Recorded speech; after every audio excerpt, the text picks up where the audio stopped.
Hi అండి. ఈ video చూసిన తర్వాత వడియాలు అప్పుడల్లు బిజినెస్ ఏమైనా స్టార్ట్ చేసానేమో అని అనుకోకండి.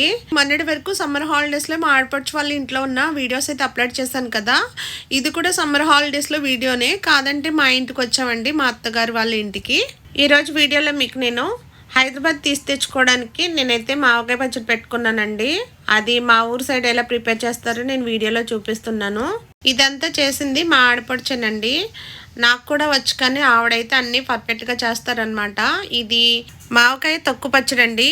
ఈ ప్రాసెస్ అంతా ఒక్క రోజులోనే కంప్లీట్ అయిపోతుంది. సమ్మర్ కదా, ఎండ బాగా ఉంటుంది కాబట్టి ఒక రోజులో అయితే అయిపోయింది మాకైతేని. మా చిన్నప్పుడు అయితే మామిడికాయకి ఎలా పెట్టేవాళ్ళంటే, మామిడికాయలు ముక్కలు కట్ చేసి అవి ఎండబెట్టి బాగా ఎండిపోయిన తర్వాత అవి మళ్ళీ రోట్లో వేసి దంచి పౌడర్ చేసిన తర్వాత పచ్చడి కలిపేవాళ్ళు. ఇప్పుడైతే ఇలా మామిడికాయ గీసెస్ అయితే పచ్చడి పెట్టేస్తున్నారు. ఇది కూడా చాలా టేస్టీగా ఉంటుందండి. నేను పక్కన చూపిస్తున్నాను కదా, వడియాలు కూడా పెట్టానమాట. అది నెక్స్ట్ వీడియోలో అయితే అప్లోడ్ చేస్తాను. మేము వదిన వాళ్ళ ఇంటి దగ్గర నుంచి మా ఇంటికి వచ్చాక నెక్స్ట్ డేనే మా వదిన కూడా మా ఇంటికి వచ్చారండి. వదిన అన్నారు, హైదరాబాద్కి తీసుకెళ్దు కానీ పచ్చళ్ళు పెట్టిస్తాను, నాన్నగారిని మామిడికాయలు కోసుకురమ్మని చెప్పారనమాట. మా మావయ్య గారిది మామిడికాయలు బిజినెస్ అండి. సమ్మర్ వచ్చిందంటే మా ఇంటి చుట్టూరు మామిడికాయలే ఉంటాయి. నేను అదొక వీడియోలో అప్లోడ్ చేస్తానండి.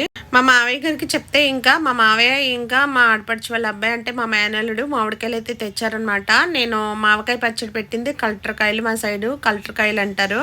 కలెక్టర్ కాయలు ఇంకా కొన్ని పెద్ద రసాలు కూడా పెట్టామన్నమాట. పెద్ద రసాలు పచ్చిగా ఉన్నప్పుడైతే చాలా పుల్లగా ఉంటాయండి, పండిన తర్వాత తీయగా ఉంటాయి. నేను ఇలా ఎందుకు పెట్టానంటే, కలెక్టర్ కాయలు పచ్చిగా ఉన్న కూడా తీయగా ఉంటాయి అన్నమాట.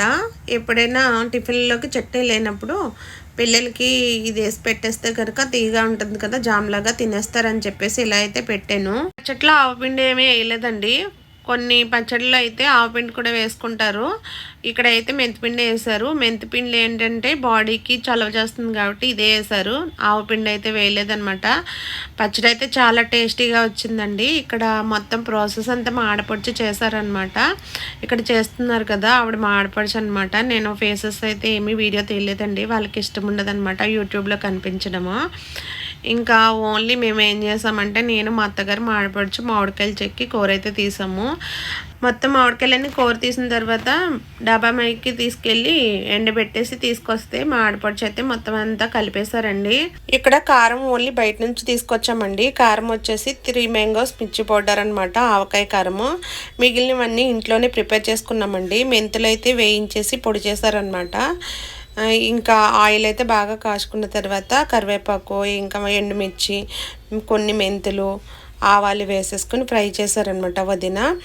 ఇది మామిడికాయ తురుము వచ్చేసి కొద్దిగా పొడి పొడిగా అయిపోవాలండి. అలా అని చెప్పేసి బాగా ఎండిపోతే కనుక మనకి గట్టిగా అయిపోతుంది, తినేటప్పుడు చాలా వడియాల్లా తగులుతాయి అన్నమాట. మనకి చిప్స్ వడియాలు వేయించుకుని తింటాం కదా, అలా తగిలేస్తాయి. కాబట్టి కొద్దిగా మెత్తగా ఉండాలి. అలా అని చెప్పేసి చాలా పేస్ట్లా ఉంటే కనుక, తడారుకోకుండా ఫుల్ వాటర్ ఉంటే కనుక మనకి బూజు వచ్చేస్తుంది. మనం కరెక్ట్గా పొద్దున్న చూసుకుని అయితే పచ్చడి అయితే ప్రిపేర్ చేసుకోవాలి. దీనికోసం అయితే నేను ఆ రోజైతే 2-3 సార్లు అయితే బిల్డింగ్ మైకి ఎక్కానండి. మీకు తెలిసిందే కదా, మే నెలలో ఎంత ఎండ ఉంటుందో.